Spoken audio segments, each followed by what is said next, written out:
Y vamos a abrir allí en Marcos, en el capítulo 7, y vamos a leer desde el versículo 24. Marcos, capítulo 7, versículo 24. Está narrando otra de las experiencias del Señor Jesús junto a sus discípulos. Ellos venían de un derrotero de mucho trabajo. Venían hablando y enseñando, alimentando a multitudes, personas de todos lugares y de todas las regiones, venían a ver al Señor. Él había dado señales de que realmente era el Hijo de Dios, había sanado enfermos, había hecho milagros tremendos, de modo que la multitud cada vez se agolpaba más, el nombre del Señor cada vez resonaba más. De modo que habían llegado tiempos donde quizás ellos se sentían exhaustos, cansados por toda la tarea que venían desempeñando. Y llegamos allí al versículo 24, Marcos 7, 24, y dice, se refiere al Señor Jesucristo, levantándose de allí, se fue a la región de Tiro y Sidón. Y entrando en una casa, no quiso que nadie lo supiese, pero no pudo esconderse. Porque una mujer cuya hija tenía un espíritu inmundo, luego que oyó de él, vino y se postró a sus pies. La mujer era griega y sirofenicia de nación, y le rogaba que echase fuera de su hija al demonio. Pero Jesús le dijo, deja primero que se sacien los hijos, porque no está bien tomar el pan de los hijos y echarlo a los perrillos. Respondió ella y le dijo, sí, Señor, pero los perrillos debajo de la mesa comen de las migajas de los hijos. Entonces le dijo, por esta palabra, ve, el demonio ha salido de tu hija. Y cuando ella llegó a su casa, halló que el demonio había salido y a la hija acostada en la cama. Hasta aquí nomás. Jesús acababa de dejar territorio judío. Estaba tratando de tomar un poco de distancia de toda su labor y se había ido a territorio gentil, es decir, había salido de la zona donde él acostumbraba a trabajar, había caminado con sus discípulos unos 20 kilómetros hasta pasando la zona de Capernaum, y llega a este lugar que estaba lejos de donde él normalmente desarrollaba su actividad. Probablemente, como en otras ocasiones, el Señor buscaba un lugar de retiro, buscaba un lugar de descanso. Hay escrituras que citan puntualmente, ¿no?, que muchos eran los que iban y venían, dice Marcos, de modo que no tenían ni aún tiempo para comer, mucho menos para dormir y aún menos para descansar. Ahora, cuando el Señor llega con sus discípulos a esta región, encuentra que su fama ya se le había anticipado. Lo que él hacía ya había llegado al oído de las personas. Vemos que él entra en una casa y dice que no quería que nadie lo supiese. Pero tan pronto como el Señor estuvo allí, dice que llegó a él una mujer que había escuchado acerca de Jesús, una mujer cuya hija tenía un espíritu inmundo. Y esta mujer llega de repente, irrumpe en aquella morada y se postra a los pies de Jesús. Él había viajado 20 kilómetros, él entra en una casa, no quería que nadie lo supiese, pero aún así no pudo ocultarse. Una cosa que de este hecho llama puntualmente mi atención es, para nosotros los creyentes, aquellos que ya conocemos a Cristo, cuántas veces, con cuánta frecuencia, nosotros, nuestro tiempo de descanso o nuestra agenda en la vida cristiana es interceptada, es interrumpida por los planes de Dios. A veces nosotros en la obra misionera destinamos un día para nuestro descanso. Tenemos un día, ¿a que no adivinan cuál es? El lunes. Algunos algún tiempo lo apodaban el día lunes, decían el día del pastor, ¿se acuerdan? Y bueno, durante un tiempito lo pudimos mantener, pero después las circunstancias pasaron a ser más fuertes. Y bueno, y había que estar cuando éramos interrumpidos, cuando nos tocaban el timbre. Nos acordábamos de hermanos que nos decían, miren, ustedes tienen que servir al Señor en la iglesia, pero tienen que vivir en otro lado. Nosotros vivimos atrás de la iglesia, en la parte de arriba está nuestro departamento. Así que todo el tiempo suena el timbre. Tengo el timbre grabado en mi mente. ¿Cuántas veces nos hemos dispuesto con Judith guardar el lunes para la familia? Habíamos proyectado hacer algo juntos, proyectamos salir a caminar. Como verán, mucho no se cumple lo de caminar. Hacer un poco más de ejercicio, pero nuestra agenda de descanso es interceptada por los planes de Dios. Y aquí tenemos una enseñanza. El Señor tenía su agenda bien elaborada, bien estipulada, pero aún él mismo era sorprendido por los planes que Dios tenía.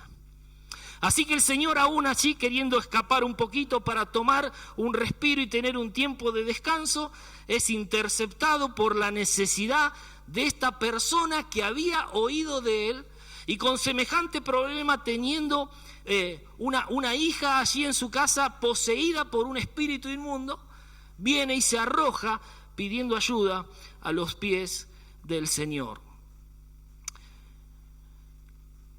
¿Quién es quien osa interrumpir al Señor, podríamos haber dicho? ¿Cómo esta mujer impertinente iba a llegarse hasta él e interrumpirlo de la manera que lo hizo? Y uno se pregunta por qué, ¿no? Uno tendría que ser así, porque esta mujer estaba como desubicada en medio de toda esta historia. En primer lugar, por lo que la cultura nos indica. No era normal que una mujer interrumpiera en un lugar donde los varones estaban reunidos.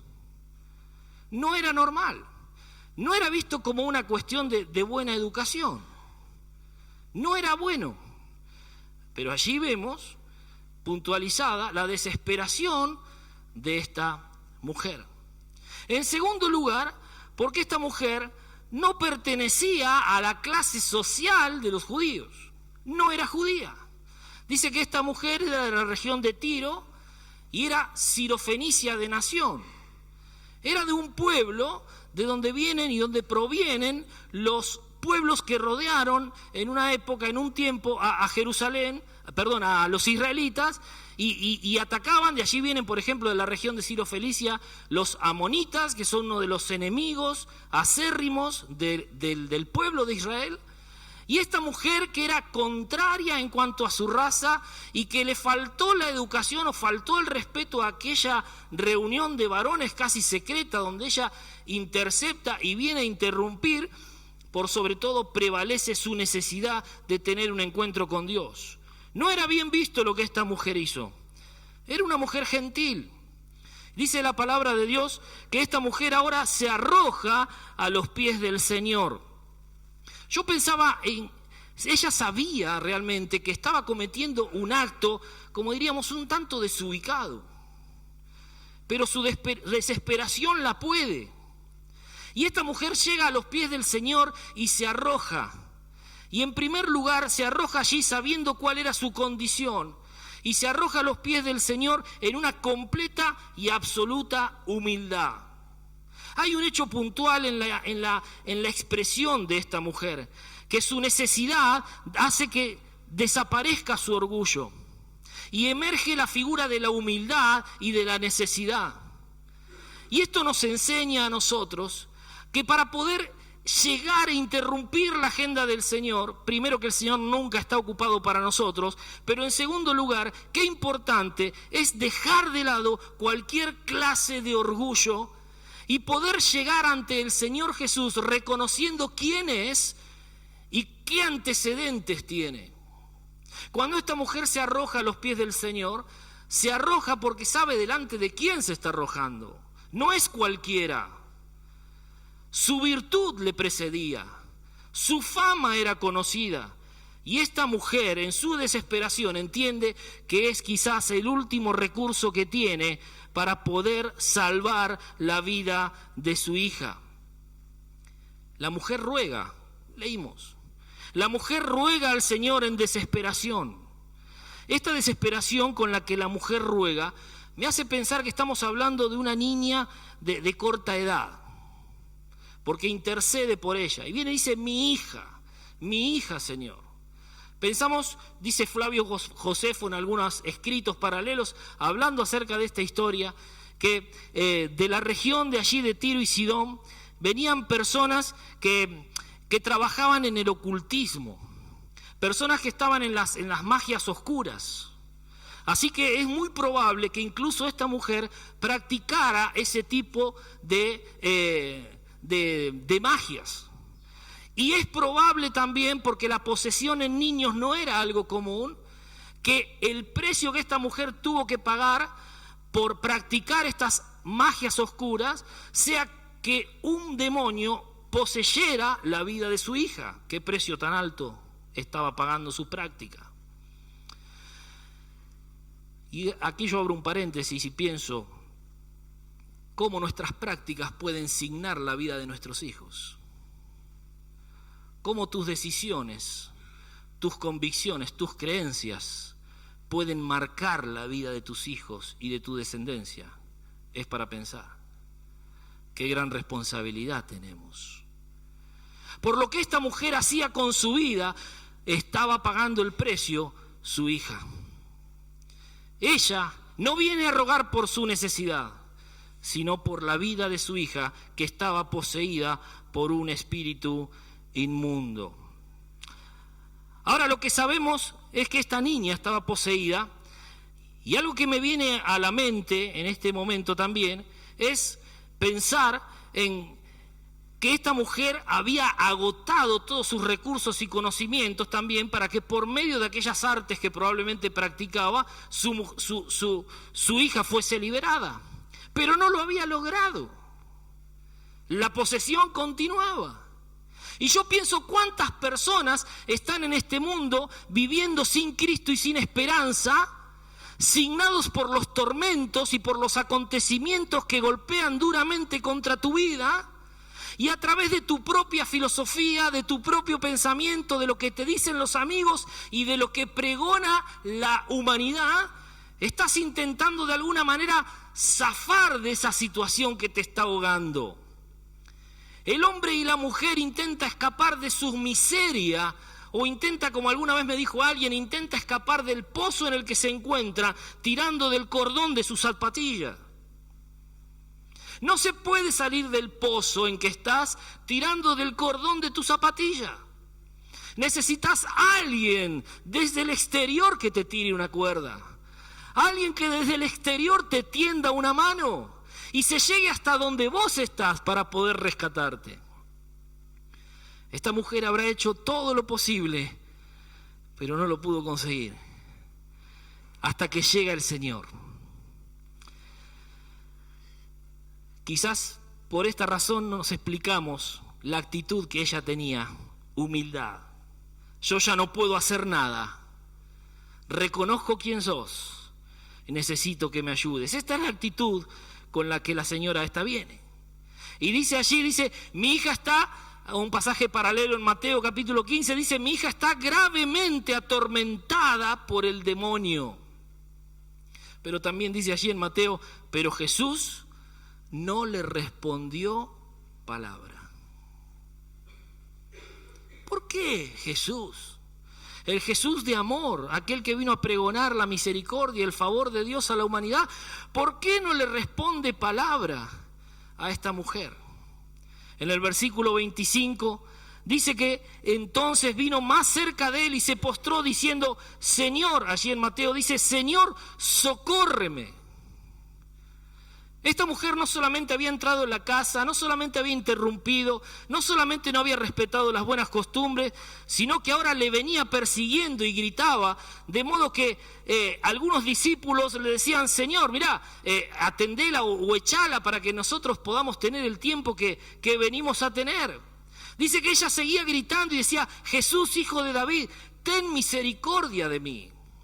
Ella estaba viendo a este punto algo en Jesús, estaba sabiendo algo de él que ella necesitaba con desesperación. Jesús conocía realmente quién era esta mujer y Jesús te conoce a vos. Jesús sabe cuál es tu necesidad. A mí y a cualquiera de nosotros nos podés esconder lo que hay en tu interior, pero no a Jesús. Él conoce a cada uno de nosotros, conoce nuestras historias, conoce nuestros antecedentes. Sus discípulos reaccionaban mal para que esta mujer se callara, para que pudieran lograr la paz y el silencio que ellos necesitaban. Atendela para que se vayan, le decía. Entonces el Señor se vuelve a ella y en el versículo 24 le dice: no soy enviado sino a las ovejas perdidas de la casa de Israel. Mirá, en este momento no estoy para atenderte a vos. Estoy para tener un tiempo con los míos, dice el Señor. Estoy para tener un tiempo con los más cercanos. Ahora lo que entendemos es que en el plan de salvación es un plan que fue revelado por etapas y ahora en este tiempo de la vida de Jesús el plan de salvación alcanzaba y estaba centrado en los de la casa de Israel, en el pueblo judío, es decir, a los hijos de la promesa, aquellos que eran los hijos del pacto con Abraham. Pero aún sabiendo esto, aquella mujer no se detiene y sigue gritando: Señor, socórreme. Había llegado al límite de sus fuerzas y ella seguía rogando. Llegamos allí en Marcos, donde el Señor le dice ahora, dirigiéndose a ella, ya quizás, no sé si conmovido, porque no estaba conmovido hasta este punto el Señor, yo me lo imagino más bien un tanto molesto, porque esta mujer estaba pagando el precio de sus acciones, estaba cosechando el precio de aquello que ella había sembrado en su vida. Pero Jesús le dice: deja primero, como que el Señor deja entrever una puerta medio abierta y le dice: deja primero que se sacien los hijos, porque no está bien tomar el pan o tomar la parte que le corresponde a ellos y echarlo a los perrillos. Respondió ella y le dijo: Señor, pero aún los perrillos debajo de la mesa comen de las migajas de los hijos. Ustedes saben que existía un término o una terminología medio vulgar, podríamos decir. Los que no eran hijos del pacto, es decir, los que no eran del pueblo de Israel, se llamaban o les decían a los demás, a los samaritanos y a los de las regiones más alejadas, perros. Pero el Señor aquí, como queriendo suavizar la cosa y también para que entiendan los que con él estaban, no dice la palabra perros, sino dice perrillos, como suavizando un poco aquella situación y haciéndole entender a esta mujer: mirá, vos no pertenecés al pueblo de la promesa. Pero él deja entrever que está dispuesto aún a extender a ella su misericordia. Dice: deja que primero se sacien. Ahora esta mujer da una respuesta que es increíble, porque esta mujer no está pidiendo del pan, no está pidiendo de la parte que le correspondía a los hijos, no está pidiendo de lo que le correspondía a los herederos de la promesa. Ella dice: Señor, aún los perrillos debajo de la mesa comen de las migajas de los hijos. Señor, yo soy un perrillo. Ella está diciendo: Señor, yo reconozco, yo sé lo que soy. No te pido que me des el plato principal. No te pido que me des lo que les tenés reservados a ellos. Dame aunque sea las sobras. Porque yo sé que lo que cae de tu mesa es lo mejor que me puede pasar. Ahora yo pienso en el rostro del Señor y en el rostro de aquellos que estaban con el Señor. ¿Cómo puede ser que esta mujer dijese: estoy dispuesta a conformarme con las migajas? Esta mujer, por su clase o por su estilo de vida, sabía que cualquier cosa que cayera de la mesa del Señor iba a ser una tremenda bendición para su vida. Querido, muchas veces vemos personas en este mundo, jóvenes y mayores, no importa la edad que tenga, que están comiendo la basura que este mundo les arroja y se conforman con comer basura. Esta mujer había comido ya suficiente basura y recurre a aquel que sabe que le puede dar manjares a su vida. la bendición que ella necesita. Pero encuentra este impedimento: yo no pertenezco, yo no soy heredera de aquella promesa. Y comienza por lo menos a rogar por las migajas que caen de la mesa. El Señor ve a esta mujer en extrema necesidad y en una búsqueda desenfrenada de respuesta, en la búsqueda de algo poderoso que responda a su situación, que la saque de la situación en la que se encuentra. Y acude al Señor, y el Señor ahora es conmovido. Y dice allí en el versículo 29, 29, bien digo, dice: por esta palabra, por tu confesión, por haber reconocido que cualquier cosa que yo te pueda dar es mejor que lo que el mundo puede ofrecerte, y te puede dar las respuestas y el bienestar que tu alma necesita, por esta palabra, ve, el demonio salió de tu hija. ¿Qué fe había en esta mujer? Señor, lo que vos quieras darme, para mí será suficiente. ¿Cuánta fe en esta mujer? Querido, querida, ¿cómo has llegado aquí en esta noche? ¿Cómo has llegado? ¿Cómo está tu vida? ¿Cómo está tu corazón? ¿Cómo está tu interior? ¿Estás cansado, cansada de comer basura, la basura de este mundo? Hoy hablábamos a la mañana y contábamos acerca de las experiencias que a uno le tocan vivir en el lugar donde estamos, allí en Viedma. Contaba acerca de un puente que tiene alrededor de 800 metros de largo, que une provincia de Buenos Aires con Río Negro, sobre el Río Negro. Es un puente altísimo que cruza sobre un río muy caudaloso. Y es impresionante la historia de este puente, pero no la historia en cuanto a su arquitectura, sino las historias de vidas que han ido a concluir en ese lugar. Es el lugar preferido por muchos rionegrinos y también de este lado, de la provincia de Buenos Aires. Personas que de ahí y de localidades cercanas, un promedio no mayor de los 40 años, llegan a ese puente, se paran en el punto del medio donde el agua es más caudalosa para decidir quitarse la vida. No es un cuento. Y en los diarios sale publicado. Tenemos jóvenes que son bomberos y policías en nuestra congregación allí en Viedma. Y es increíble los días y días de búsqueda que emplean buscando los cadáveres de aquellos que se arrojan al río. Algunos los encuentran muchos días después, algunos nunca los han encontrado hasta hoy, algunos quedan enredados en las raíces de los árboles, en las partes más profundas del río. Estamos a 30 kilómetros del mar, ese río desemboca en el mar, algunos los han encontrado varios kilómetros mar adentro flotando hasta donde el río los ha arrojado. ¿Por qué llegan a ese límite? Hombres y mujeres cansados de comer basura y que quizás cegados por su filosofía o por todo lo que el mundo les ofrecía diciéndoles que esta es la solución, habiendo sido defraudados una y otra vez en su desesperación de no encontrar un motivo, un propósito por el cual vivir, deciden poner allí punto final. Esta mujer no fue a un puente. Esta mujer recurrió a la última alternativa, al Señor Jesucristo. Ahora, ¿por qué esperar a la última alternativa? ¿Por qué no darnos cuenta que todo lo que provenga de la buena mano del Señor es mejor y es lo que nuestra alma realmente necesita? ¿Por qué no probar con el Señor Jesucristo? Tenemos un joven allí en Viedma, él a propósito recién decía bombero y policía, él es de los dos, él es bombero policía.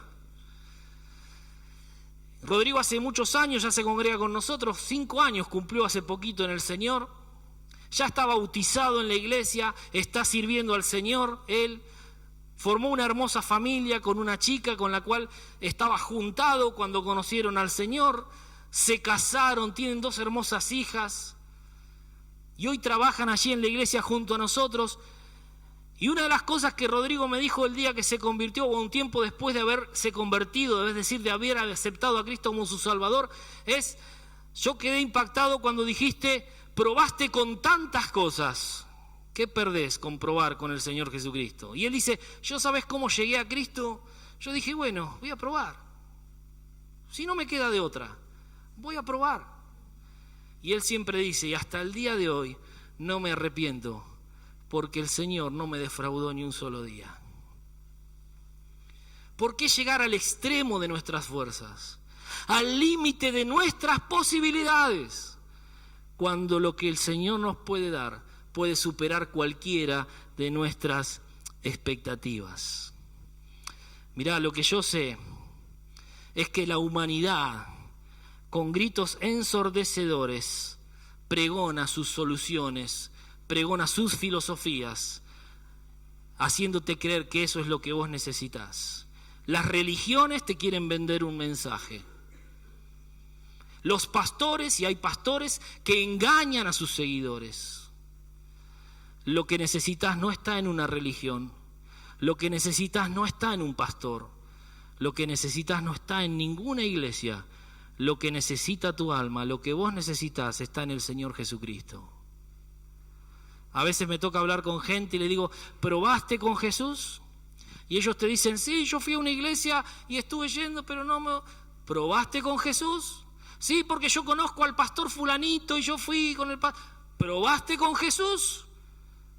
La realidad es que no probaron con Jesús. Probaron con un montón de cosas que parecían ser Jesús, pero no lo son. Tenemos que probar con Jesús. Porque cuando la persona tiene un encuentro personal con Jesús, todo se transforma. Necesitamos tener un encuentro con Jesús a causa de nuestra condición. Necesitamos tener un encuentro con Jesús como lo tuvo esta mujer a causa del precio alto que estamos pagando y que vamos a pagar.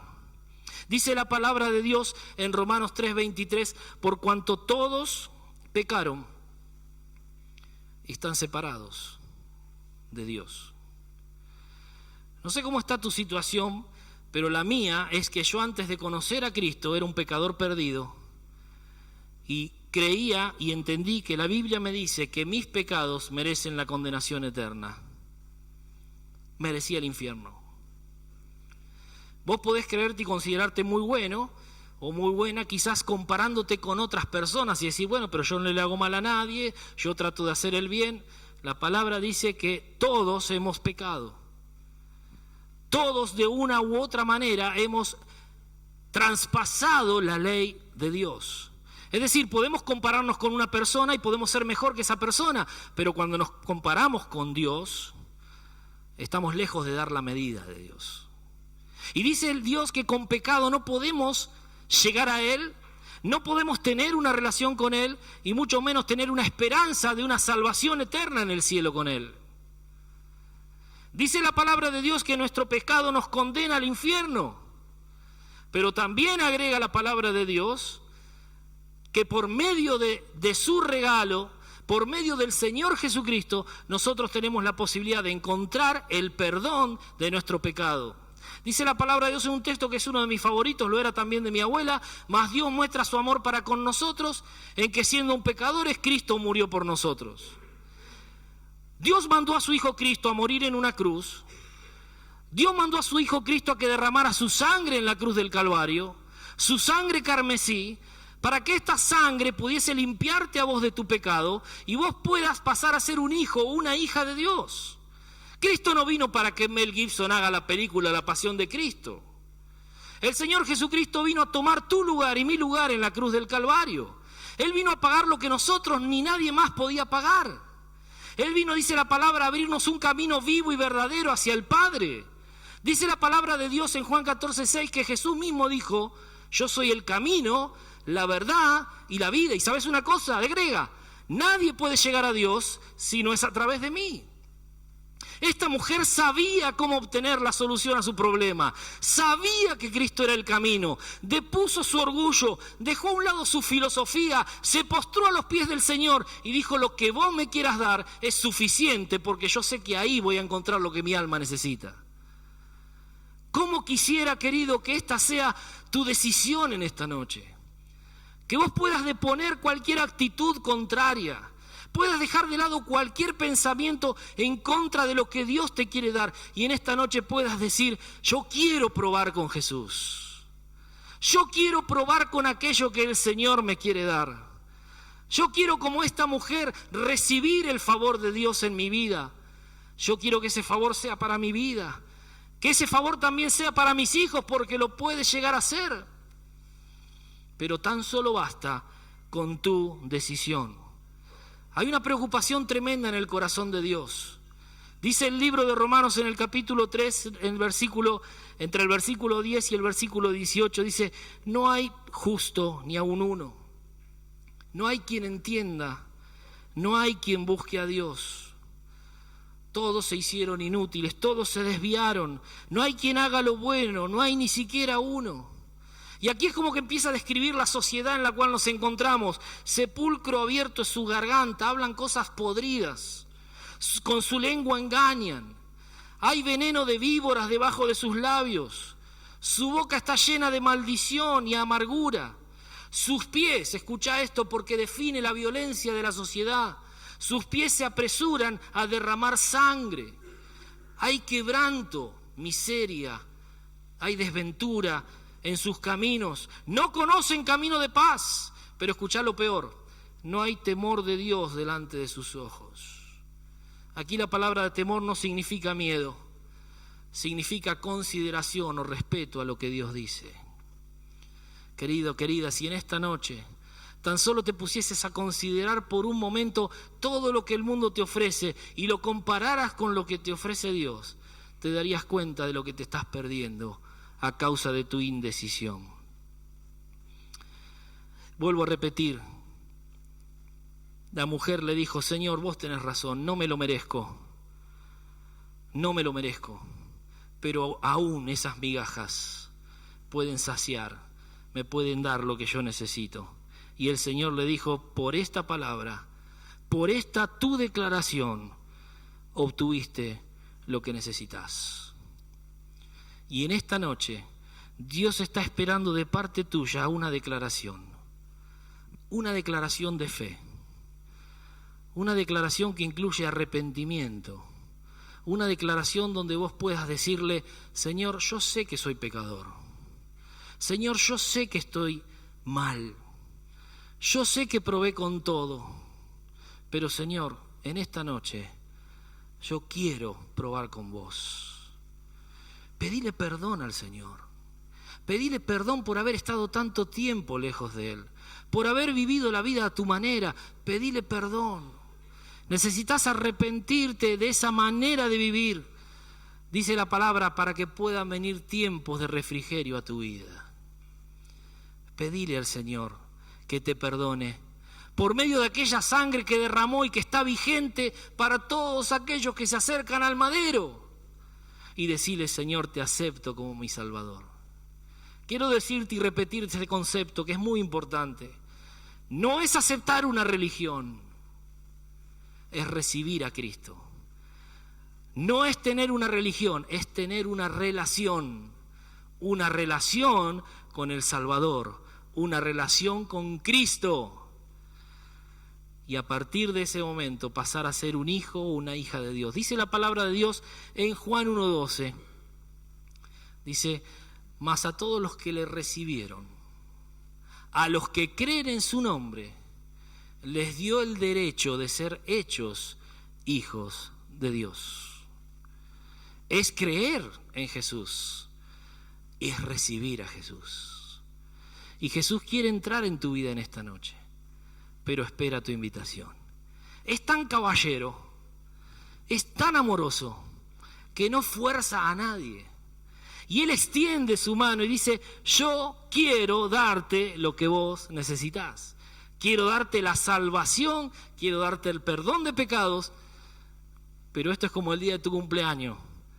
Tenés que aceptar ese regalo para que comience a ser tuyo, para que comiences a experimentar aquello que Él te quiere dar. Dice la palabra de Dios que su único motivo describe Lucas 19:10. Un texto hermoso, dice que Él vino a buscar y a salvar lo que se había perdido.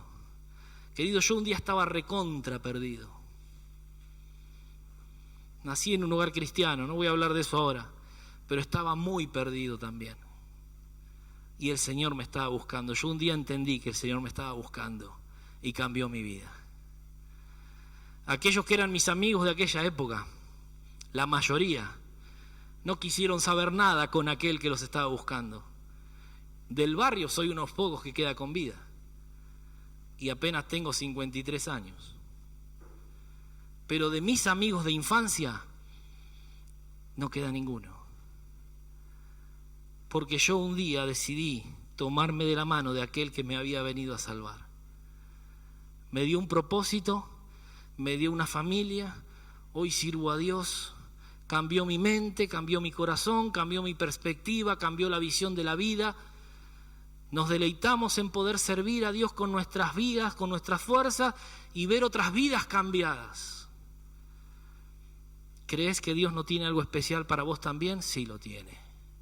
Hay un plan maravilloso que Él ya elaboró, pero solamente te lo puede presentar a partir del momento en que decidas confiar por fe, poner tu vida en las manos del Salvador, el Señor Jesucristo. Dice la palabra de Dios en Efesios 1:7 que en Él, en Jesús, tenemos redención mediante la sangre, el perdón de pecados según las riquezas de su gracia.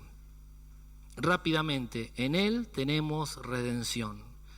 Esa palabra redención significa quitarnos del lugar donde nos encontramos, limpiarnos y ponernos en un lugar especial que Él ha preparado para cada uno de nosotros.